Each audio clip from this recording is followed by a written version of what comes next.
Buenas tardes y gracias por estar aquí en la última media hora del Congreso. Aquí se acaba todo.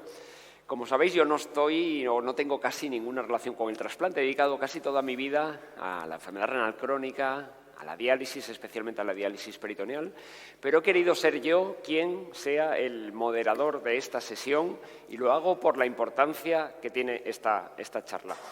Más que por la charla en sí misma, por la persona que lo va a presentar, porque pretende ser un homenaje a la ponente, debido a que Ana Sánchez Fructuoso es la primera nefróloga que forma parte de la Real Academia de Medicina. Gracias. Para mí, como presidente de la Sociedad Española de Nefrología, eres un orgullo. Gracias. Y esperemos que pronto no seas la única que te acompañe. Ana es la jefa de servicio del Hospital Clínico en Madrid, es profesora titular de Medicina en la Universidad Complutense y ha dedicado casi toda su vida a la investigación. Así que, Ana, cuando quieras, te cedemos la palabra. Muchas gracias, Emilio. Bueno, no sé si... Tengo un catarro enorme y no sé si voy a poder dar la charla en condiciones, pero vamos a intentarlo. En 15 minutos hablar del senotrasplante es muy cortito, así que va a quedar una charla. Bueno, luego si queréis fuera me podéis preguntar cosas. ¿Por qué se valora el senotrasplante? Quizá en España no sea tan necesario, pero fijaros, datos del registro americano, en el año 2023 se hicieron 28.000 trasplantes y había 100.000 pacientes en lista de espera, lo que supone un gap de casi más de 70.000 pacientes que se quedan sin trasplantar. Por mucho que mejoren, si llegaran a ser como nosotros, que no creo que lo sean nunca, pero nunca conseguirían arreglar ese gap. Es prácticamente imposible. Entonces, por esto surge el senotrasplante. Inicialmente, ¿qué animales se utilizaron? Pues, lógicamente, los más cercanos a nosotros, animales concordantes, los primates no humanos. Pero, ¿qué pasaba? Que, por ejemplo, el chimpancé, que era el animal preferido, pues estaba en peligro de extinción y, además, su capacidad de reproducirse en cautiverio era prácticamente muy poca, con lo cual no íbamos a tener suficientes órganos de primates. Entonces se pensó en utilizar animales discordantes y se eligió al cerdo. ¿Por qué el cerdo?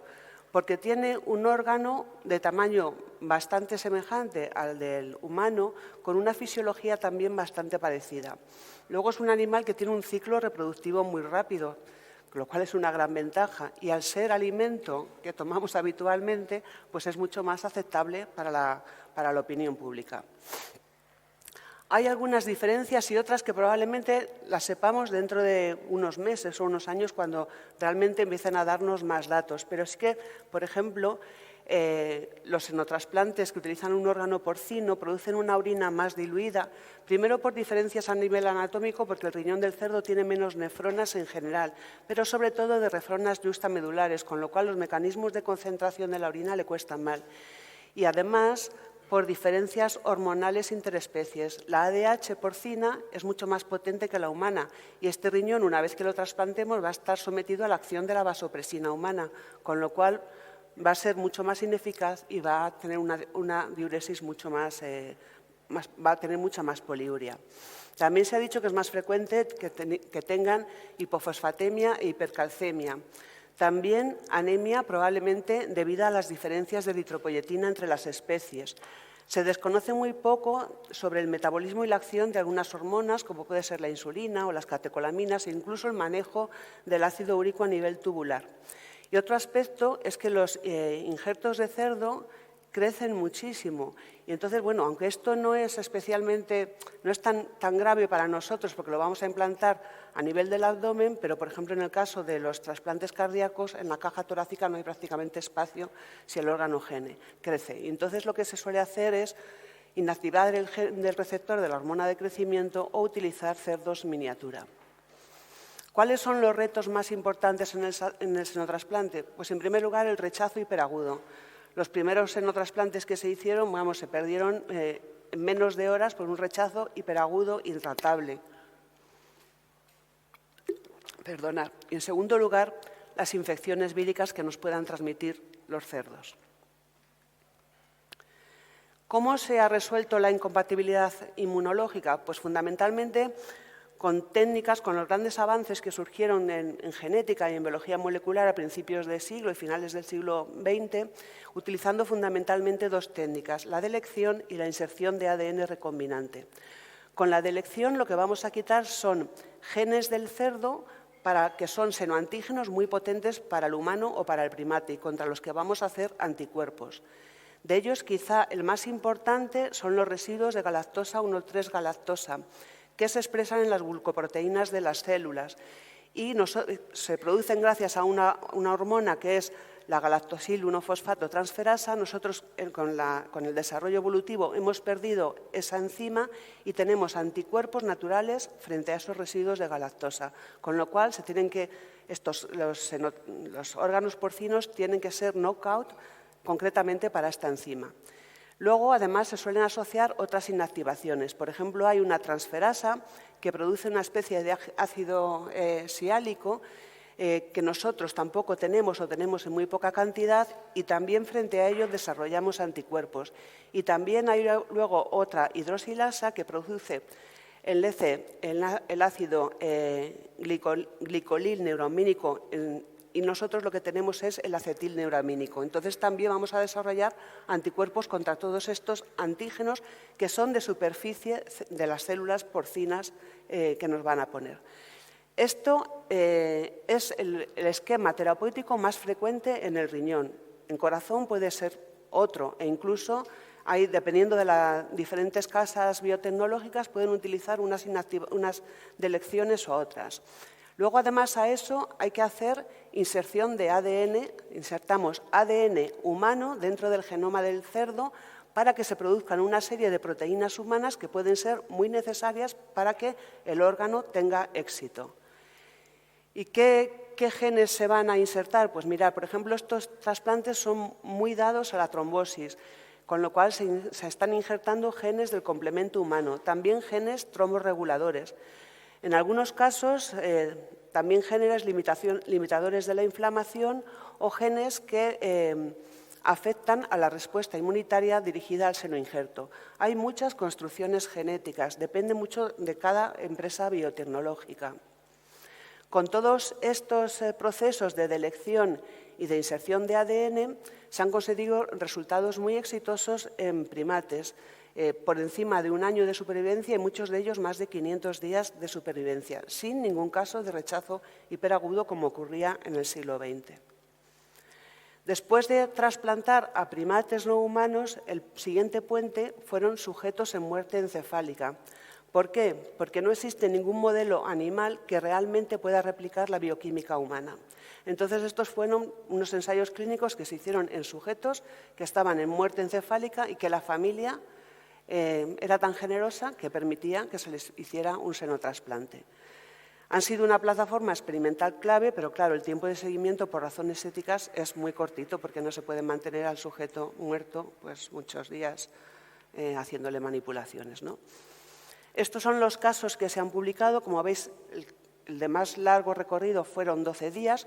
El primero se realizó en el 2021 y en él se vio que se producía una microangiopatía trombótica severísima con coagulación intravascular diseminada que hizo que en los siguientes casos empezara a utilizarse anti-C5 y a raíz de eso ya no se ha vuelto a ver la existencia de microangiopatía trombótica, pero sí que en los casos que han evolucionado un poquito más, estos de Guam de 12 días, sí que se ve que finalmente el rechazo humoral agudo aparece y además de manera muy significativa una infiltración de macrófagos y de células natural killer, que esto ha sido de gran ayuda para luego plantear la inmunosupresión en los sujetos en diálisis. ¿Cuántos se han hecho en diálisis? Pues hasta ahora 6 casos. Sabemos algo de 5 de ellos. Uno se hizo en China, solamente sabemos que duró, o sea, que estaba funcionante a los 11 días, pero ya no se sabe absolutamente nada más. El primero se hizo en el hospital de Boston en marzo del 2024 y unas semanas después se hizo el segundo en el hospital de Nueva York. Ambos murieron a los 2 meses por causas que los investigadores no atribuyen al senotrasplante, fueron por causas cardiológicas. El tercer paciente bueno, funcionó exitosamente, pero a los 130 días tuvo una infección, no sabemos cuál fue, porque no están publicados los motivos, pero parece ser que fue una infección no zoonótica que obligó a disminuir la inmunosupresión y la paciente hizo un rechazo. Los dos restantes, uno hecho en enero de este año y otro en junio, evolucionan favorablemente. Uno de ellos tiene ya casi 8 meses de seguimiento. Yo le vi hace un par de semanas en YouTube para asegurarme de que estaba vivo, porque no tenemos ninguna otra información. Con estos casos, en febrero y en abril del 2025, la FDA ha permitido realizar los primeros ensayos clínicos, uno para la biotecnológica United Therapeutics, que es con quien trabajan en Nueva York, y la otra para eGenesis, que es la de Boston. ¿Qué tratamiento inmunosupresor ha sido eficaz en este tipo de trasplantes? Bueno, pues está claro que tenemos que utilizar depleción de linfocitos T y de linfocitos B, que es importante la inhibición del complemento. En general, se ha utilizado triple terapia convencional para el mantenimiento, pero por estudios en primates, por los estudios que os comentaba de los sujetos en muerte encefálica, se ha visto que es importante la inhibición de macrófagos y de células natural killer, y entonces en Boston utilizan también inhibidores de la vía de la coestimulación. En Boston os recuerdo que son los 2 trasplantes que hasta ahora están funcionantes. Hay nuevas opciones, se ha visto en primates que también es eficaz utilizar anticuerpos frente a ciertas citoquinas proinflamatorias, y también se está trabajando en la tolerancia, en el quimerismo hematopoyético mixto, también en células T reguladoras. Esto es desde el punto de vista inmunológico. Otro motivo de preocupación es qué enfermedades infecciosas nos puede transmitir el cerdo. La lista de virus es tremendo y realmente hasta ahora sabemos poco, habrá que dejarlo pues rodar un poco más. El virus que más preocupaba era el retrovirus endógeno, que es un virus que está insertado en el genoma de los cerdos y no se puede eliminar. Sin embargo, parece ser que es un virus muy poco problemático porque no se ha descrito ningún caso de transmisión a receptores primates ni humanos. De todas maneras, las primeras construcciones genéticas utilizaron cerdos con inactivación genómica para este virus. Hoy en día es posible detectarlo con anticuerpos, con lo cual se pueden descartar los lechones que sean positivos para él. Uno que se pensaba que iba a ser problemático, que es el citomegalovirus porcino, lo ha sido y mucho.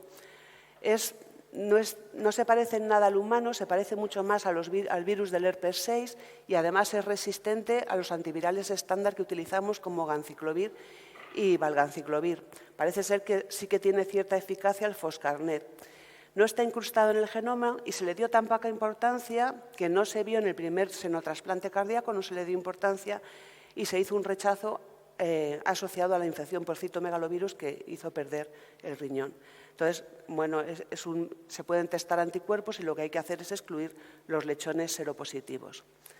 Además, estos cerdos tienen que estar en un entorno, unas instalaciones bioseguras, libres de patógenos, lejos de contacto con aves, con insectos, con vectores y hacer un destete precoz de las madres, separarle de la madre para que la madre no le pueda transmitir enfermedades. ¿Qué pacientes son candidatos al senotrasplante? Bueno, pues la FDA solamente lo permite para sujetos que no tienen opciones reales de un alotrasplante. Sin embargo, a raíz de estos primeros 5 senotrasplantes, muchos enfermos están solicitando recibir un senotrasplante. Entonces, bueno, se plantean diferentes herramientas de estratificación para ver quiénes podrían acceder a él. También hay que tener en cuenta que si vamos a poner un senotrasplante a los peores pacientes que tenemos en lista de espera, los resultados van a ser también mucho peores, con lo cual va a ser difícil de valorar. Entonces, se usan herramientas como el Titer Score, que lo que hace es estudiar la probabilidad de tiempo que pasa un sujeto desde que se incluye en lista hasta que recibe un trasplante o muere o es sacado de lista. Pacientes con tiempos de este tipo largos pues podrían ser seleccionados para recibir un senotrasplante. También sujetos diabéticos, porque sabemos que su mortalidad en lista de espera, cuanto más tiempo estén en lista de espera, mayor probabilidad de morir. Para grupos sanguíneos que tienen menos suerte, menos capacidad de tener órganos, como pueden ser el grupo B o el grupo 0. También se habla de pacientes que hayan perdido trasplantes previos por recidiva de su enfermedad de base, porque a lo mejor en el tejido porcino pudiera ser que esa enfermedad no recidivara. Y, por supuesto, para pacientes hiperinmunizados. ¿Me ha dado tiempo? Pues así podemos hablar más, ¿no? Bueno, pues como conclusiones, el senotrasplante presenta desafíos complejos donde los detalles son cruciales, pero no nos cuentan casi nada, que es lo que tenemos que saber. La abundante evidencia preclínica en primates no humanos y algunos estudios iniciales en humanos parece que lo confirman como una opción viable, que puede ser una posible solución estructural a la escasez de órganos que tenemos, que desgraciadamente hay diferentes grupos con diferentes protocolos, con senoinjertos de donantes con diferentes construcciones genéticas y con muchos egos que hacen que los datos sean muy poco transparentes. Por eso digo que es crucial que exista mucha transparencia en este campo.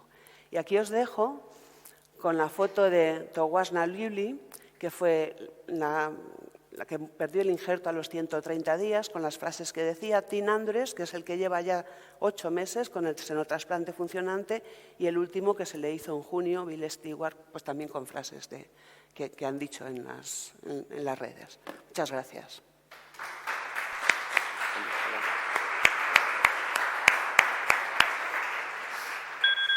Muchas gracias, Ana, por la presentación, una presentación que hasta para profanos como yo hemos entendido alguna cosa, y gracias por hacerlo también con el catarro y con todo, lo has hecho muy bien. Voy a ceder un turno de palabras a la audiencia para que sigamos hablando de senotrasplante. Bueno, Ana, enhorabuena. Querías primero y sobre todo darte la enhorabuena por tu forma de llevar tu estado de nefróloga, por tu fuerza, por tu valentía en muchas de las cosas que has emprendido y por darnos un ejemplo a todos y sobre todo a todas. Así que en eso enhorabuena. He dicho esto, bueno, también me ha encantado la charla. Quería preguntar tu opinión, ¿no? Nosotros cuando hacemos alotrasplante somos muy rigurosos con la muerte del paciente. Cualquier muerte que tenemos la incluimos como causa del trasplante, incluso cuando se produce, pues, por ejemplo, el caso del registro andaluz, los 90 días posteriores a... Me retumbas. Retumbo mucho. ¿De la muerte del donante o la muerte del... No, la muerte cuando analizamos la supervivencia del trasplante, tú sabes que somos muy rigurosos y cualquier muerte se incluye como causa de muerte del trasplante. Incluso si el paciente acaba de pasar a diálisis los primeros días o los primeros meses después de la diálisis. A mí con toda la ilusión que nos genera el senotrasplante, no me gustó personalmente decir que esos 2 pacientes que fallecieron no tenían nada que ver con el trasplante. Bueno, posible que tuvieran una situación cardíaca tremebunda o algo así, ¿no? Yo me gusta eso que has dicho de la transparencia, creo que en este tema es fundamental. Y quería preguntarte sobre eso, ¿no? Pues mira, se ha publicado hace poco de uno de los casos, la autopsia del paciente, y realmente tenía mucha fibrosis cardíaca, cardiopatía isquémica, y entonces piensan que fue un infarto de miocardio, uno de ellos, ¿no? Aunque también, por ejemplo, hay personas que dicen que el riñón humano produce ciertas sustancias que pueden ser beneficiosas para el corazón y a lo mejor el riñón del cerdo no. El otro caso es que era un trasplante doble, el otro que falleció, que tenía un dispositivo ventricular más el senoinjerto de cerdo. Y parece ser que se estropeó el dispositivo y entonces se produjo un shock cardiogénico. Lo que sí es muy esperanzador para mí es este que lleva 8 meses. Sí. Es que está estupendo, o sea, si le ves en YouTube está perfecto. Pero claro, probablemente del riñón, pues del cerdo no es exactamente igual que el del humano, claro. Hay una sustancia, la renalasa, que dicen que se produce en el riñón humano y que es muy protectora desde el punto de vista cardiovascular, que a lo mejor el cerdo no la produce. Bueno, van ellos por delante y nos van enseñando, ¿no? Muy bien. A ver, pero bueno, la verdad que esperanzados estamos todos, ¿eh? Así que nada. Pues sí, pero también hay muchas dudas, ¿no? También las infecciones zoonóticas, porque, virus, en fin. Los retrovirus, vale. Muy bien, Ana, muchas gracias. Ana, yo me quiero sumar también a las felicitaciones de AUXI, evidentemente que es un honor tener una compañera, miembro de la Real Academia de Medicina, y nos sentimos orgullosos todos y te acompañamos. Mi comentario respecto al senotrasplante, he tenido la oportunidad de entrar un poco a mirar las características. Me parece que aquí se abre una oportunidad real de trasplante en un futuro, pero le veo un problema muy serio, y es que gracias al desarrollo de la biotecnología se han podido hacer, abro despacio porque es que hay mucho rebote en la sala. Es que hay un eco que no te entiendo. Soy más concreto. Esto va a llevar el desarrollo de una biotecnología de cerdos preparados genéticamente para el senotrasplante. Y esto se convierte en una oportunidad de empresas de biotecnología, que las dos que hay en Estados Unidos son privadas, y van a hacer que la accesibilidad al senotrasplante, al menos en estos primeros años, va a estar muy limitada por el enorme coste que va a suponer, ¿no?, de tener un cerdo transgénico para poderse trasplantar. Claro. Entonces, ¿crees tú que esto algún día será tan fácil de conseguir un cerdo transgénico para que llegue realmente a la población que lo necesita? Yo ni creo ni dejo creer, vamos, no tengo ni idea de eso. O sea, si van a abaratar precios, si va a ser una técnica mucho más fácil. De todas maneras, mantener esas instalaciones tiene que ser tela marinera, ¿no?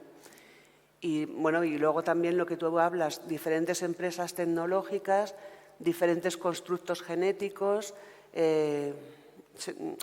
no sé, se echa de menos un trabajo cooperativo. Es que casi entre ellos no hablan, ¿no?